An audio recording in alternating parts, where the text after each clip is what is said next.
1위는 제이지, 그 다음 두 번째로 세계에서 가장 돈 많은 가수인 리안나는 무대 위 폭발적인 카리스마를 뽐내지만 사적으로는 남자에게 이용당하고 퍼주다가 배신당하는 흑역사를 겪었는데요. 아버지와 남자친구에게 버림받은 리안나는 결국 인터뷰에서 폭발하고 맙니다. I'm a human being.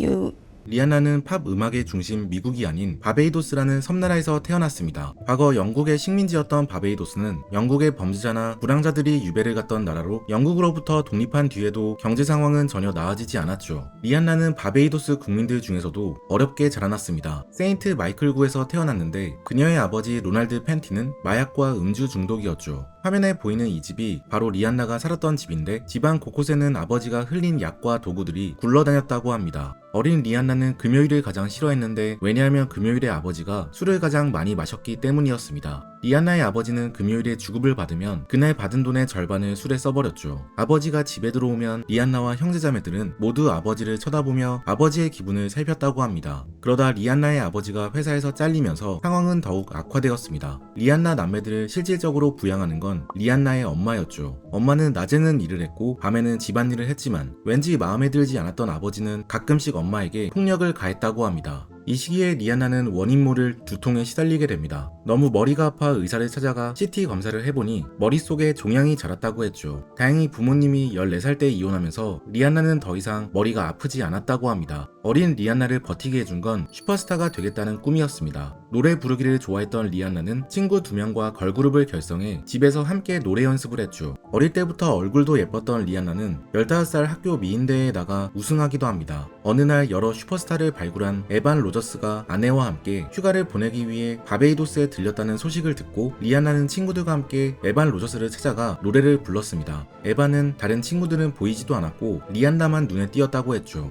그녀의 실력에 감탄한 에반은 리안나와 함께 미국으로 돌아갔고 자신의 방 한 켠을 내주었다고 합니다. 이후 리안나는 데모, 폰데 리플레이를 녹음했고 이 데모곡은 제이지의 귀에 들어가게 됐죠. 처음 제이지는 이 노래를 듣고도 리안나를 그렇게 좋아하지 않았다고 합니다. 노래가 너무 좋아, 오히려 신인 가수를 잡아먹는다 는 게 이유였죠. 하지만 리안나가 오디션을 보러 오자 제이지는 자신의 생각을 바꾸었다고 하는데 신인 시절 리안나의 눈이 얼마나 빛났는지 영상으로 함께 만나보시죠. I can't tell you where I see myself in 5 years, but I can tell you that I will work my best to be the most successful artist that I can be.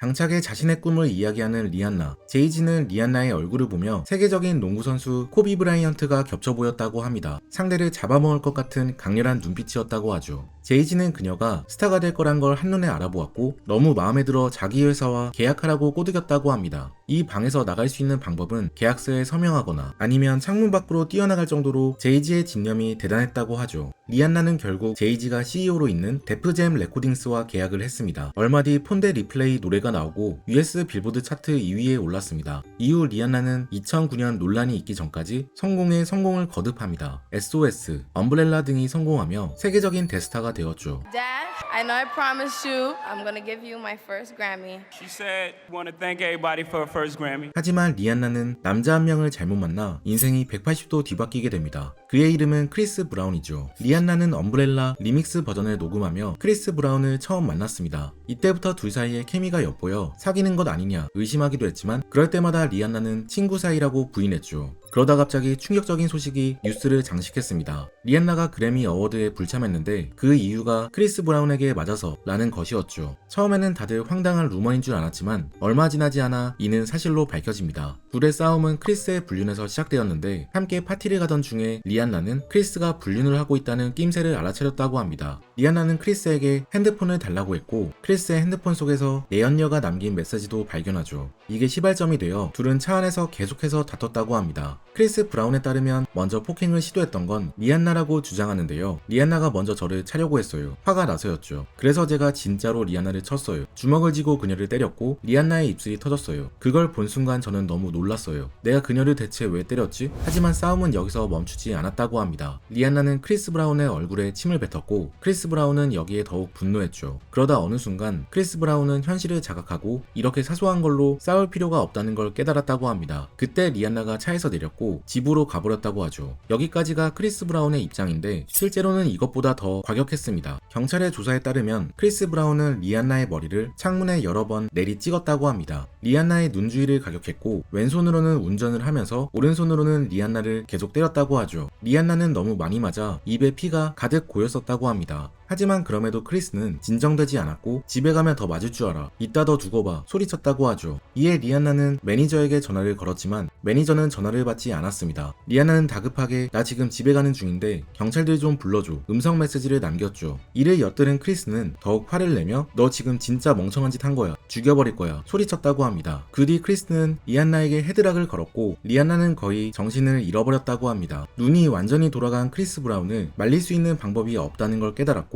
할 수 있는 거라곤 손가락을 머리 뒤에 끼고 팔꿈치를 앞쪽으로 모아 얼굴을 막는 방어 자세를 취하는 것밖에 없었죠. 허리를 굽히고 다리를 모아 최대한 얼굴만은 다치는 것을 피하려고 했습니다. 크리스 브라운은 싸우다가 갑자기 정신을 차려 싸움이 끝났다고 했지만 실상은 리안나가 차문을 열고 살려달라고 외쳤고 그 소리를 들은 이웃이 경찰에 신고를 해 싸움이 끝났다고 하는데요. 이후 크리스 브라운은 5년간 보호관찰, 180일 사회봉사, 1년간 가정폭력 수업 수료 및 벌금을 납부하게 됩니다. 리안나와는 전화, 문자, 이메일 등 모든 접촉이 금지당했죠. 일반적으론 50야드 접근 금지이지만 둘은 같은 업계에 종사해 종종 한 행사에 참여하는 때도 있으니 그럴 때는 10야드까지 허용되었다고 합니다. 전례 없는 연예계 폭행 사건이었기 때문에 대중들은 모두 분노했습니다. 하지만 사람들을 더 화나게 했던 건 리안나의 선택이었죠. Do you think Chris Brown is a true love for you? Absolutely. He was the love of my life. 폭행 사건이 있고 3주 뒤 리안나와 크리스 브라운은 다시 교제를 시작했습니다. 크리스 브라운이 리안나의 생일에 생일 축하해 전화를 걸며 다시 화해의 손을 내밀었고 크리스를 잊지 못하던 리안나는 그를 다시 받아주었죠. 이 소식에 많은 사람들은 분노했습니다. 도널드 트럼프는 리안나가 크리스 브라운에게 정말 다시 돌아간다면 앞으로 어떤 성공도 누릴 자격이 없다고 비난했습니다. 오프라 윈프리도 한번 남자가 때리기 시작하면 그 다음에도 쉽게 때릴 것이라며 사랑은 아픈 것이 아니다 라 조언해주었죠. 하지만 사랑에 눈이 멀어있던 리안나는 변했다는 크리스 브라운의 약속을 다시 한번 믿어보기로 했습니다. 어렸을 때부터 당차고 똑부러졌던 리안나는 왜 크리스 브라운을 다시 믿어주기로 했을까요?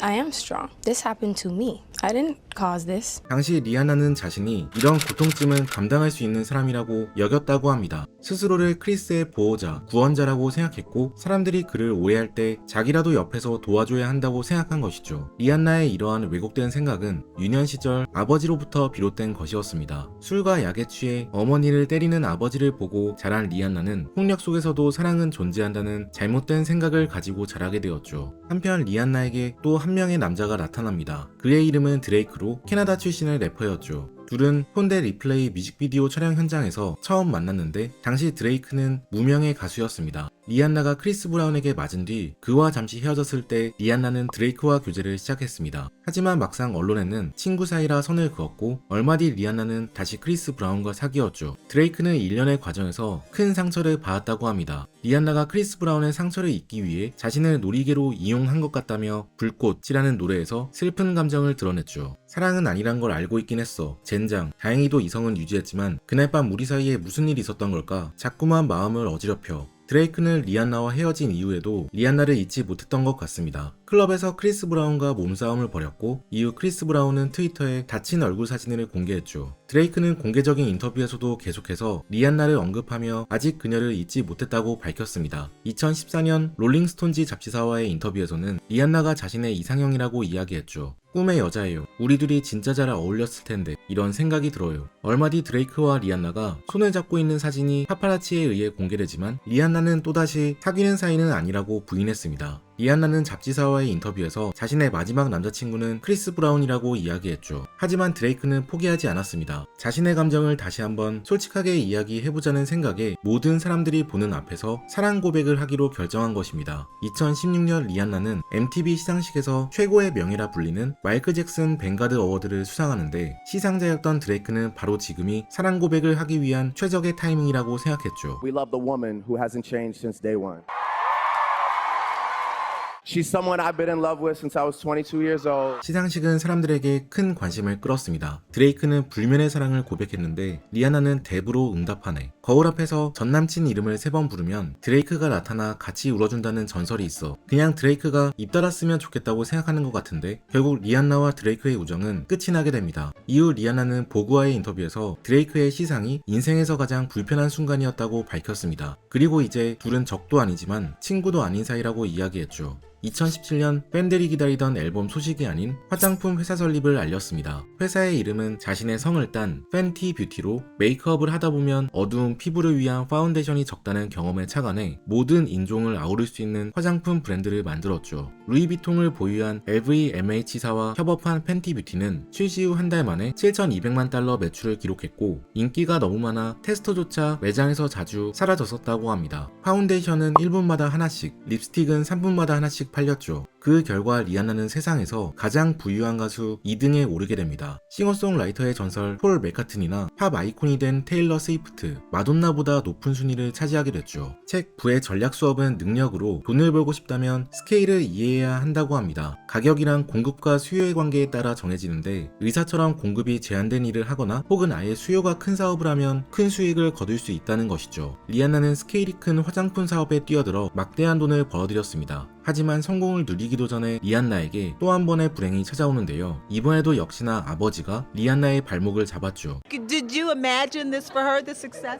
Never in a million years. 리안나의 아버지 로널드 팬티는 딸의 팬티 뷰티 화장품 사업이 잘 되자 자신도 한몫 챙길 계획을 세웠습니다. 자신의 성을 딴 팬티 엔터테인먼트를 설립한 뒤 리안나를 미끼로 내세워 투자자들의 돈을 끌어들이려고 한 것이죠. 로널드는 리안나가 라틴 아메리카를 돌며 공연 15개를 해주는 조건으로 1,500만 달러를 받았고 미국 내 공연은 40만 달러의 계약을 체결했습니다. 문제는 리안나가 공연에 대해 전혀 들은 것이 없다는 것이었죠. 하지만 이번에도 리안나는 용서를 선택했습니다. 원래 리안나는 아빠를 고소하려고 했지만 결국 고소를 취하했고 이후에는 다시 아빠와 조금씩 관계를 회복하려고 노력했습니다. 그러다 로널드 팬티는 급성 호흡 부정과 췌장암 등의 질환으로 2025년 5월 31일 70세의 나이로 세상을 떠나게 됩니다. 그렇게 리안나와 아버지의 질긴 인연도 끝이 나게 되죠. 리안나는 친구였던 래퍼 에이셉 라키와 교제를 시작했고 2명의 아들을 낳았습니다. 대중들은 이번에도 리안나가 나쁜 남자에게 빠진 게 아닐까 걱정했는데 에이셉 라키 또한 폭행 전과가 있었기 때문이죠. 2019년 6월 에이셉 라키는 스웨덴에서 무스타파 자파리라는 사람과 시비가 붙었습니다. 싸움 결과 자파리는 갈비뼈가 부러졌고 병원 치료가 필요할 정도로 상처를 입었죠. 에이셉 라키는 상대가 계속해서 자신을 따라다니며 괴롭혔다고 정당방위를 주장했지만 스웨덴 검찰은 이를 인정하지 않았고 폭행 혐의로 기소했습니다. 결국 법원에서는 에이셉 라키에게 1270달러, 하나로 약 173만원을 내라고 명령했죠. 이후 에이셉 라키는 리안나와 사귀던 도중 충격적인 사건에 휘말립니다. 2021년 11월 밤 에이셉 라키는 친구였던 에이셉 릴리와 말다툼을 벌이다가 갑자기 총을 들어 에이셉 릴리를 가격했다는 것이었죠. 다행히 에이셉 릴리는 빠르게 총을 피해 손에 찰과상 정도만 입었다고 주장했습니다. 릴리는 원래 에이셉 라키와 함께 에이셉 몹이라는 힙합 크루였는데 이들 중 라키만 잘 나가게 되었다고 합니다. 다른 멤버들은 모두 거지가 되었고 몇몇은 약물 중독에 걸리거나 노숙자가 되기도 했다고 하죠. 에이셉 릴리는 라키를 원망했습니다. 누가 길러줬는지 잊지 말아야 된다는 것이었죠. 그렇게 릴리와 라키는 W 호텔에서 만나 이야기를 나누다 격해졌고 서로 몸싸움을 하게 되었습니다. 그러다 갑자기 라키는 허리에서 총을 꺼내 릴리의 가슴과 배, 머리를 겨눴다고 합니다. 사람들이 지나다니자 라키는 총을 다시 집어넣었는데 릴리가 에이셉 몹의 대장이었던 에이셉 얌지 이야기를 꺼내자 화를 내며 자신을 쐈다는 것이 에이셉 릴리의 주장이었죠. 결국 에이셉 라키는 리안나와 함께 휴가를 마치고 돌아오는 도중에 LA 공항에 잠복해 있던 경찰들에게 체포당했습니다. 에이셉 라키의 변호사 측은 릴리가 라키에게 돈을 뜯어내기 위해 이야기를 지어냈다고 주장했습니다. 애초에 총도 진짜 총이 아니라 공포탄이 발사되는 소품용 총이라고 했죠. 2025년 2월 에이셉 라키는 무죄 판결을 받았습니다. 에이셉 라키는 판결을 듣자마자 리안나에게 달려가 그녀를 끌어안았죠. 현재 리안나는 에이셉 라키와 행복한 생활을 보내고 있으며 3번째 임신을 한 상태라고 합니다. 빈곤한 가정에서 태어나 오로지 능력 하나만으로 세계 최고 부자 중 한 명이 된 리안나. 책 부의 전략 수업에 따르면 부의 상위 10%에 드는 사람들은 게임의 법칙을 이해하고 따르는 방식으로 그 위치에 올라간다고 합니다. 반면 상위 1%에 드는 사람들은 그 법칙을 분석하고 그것을 합법적으로 깨트리는 새로운 방식을 찾아낸다고 하죠. 리안나는 음악 장르 장르를 자유롭게 넘나들며 앨범마다 새로운 컨셉으로 도전을 시도했고 자유로운 영혼으로 가수를 넘어 뷰티 산업에도 도전해 업계 판도를 바꾸어 큰 성공을 하게 되었던 것입니다. 오늘 소개해드린 책 부의 전략 수업은 돈을 벌고 모으는 데 필요한 현실적인 방법들이 담긴 책입니다. 이 책이 특별한 이유는 책의 내용이 단순한 재테크 정보를 담은 것이 아니라 작가의 실제 경험에서 나온 이야기라는 점인데요. 원래 작가의 꿈은 소설가였다고 합니다. 하지만 가난한 현실 앞에서 돈의 중요함을 절실히 깨달았고 헤지펀드 업계에 몸을 담으며 돈을 벌고 잃고 다시 일어서는 과정을 직접 겪게 되었다고 하죠. 작가가 얻은 경험과 통찰을 녹여내는 이 책은 경제적 자유를 꿈꾸는 직장인, 돈의 흐름이 궁금한 투자 초보자가 읽으면 좋을 것 같습니다. 누구나 적용 가능한 돈의 원리와 15가지 시스템을 배울 수 있을 거예요. 지금까지 책트폭행이었습니다. 오늘 함께 읽은 책 부의 전략 수업,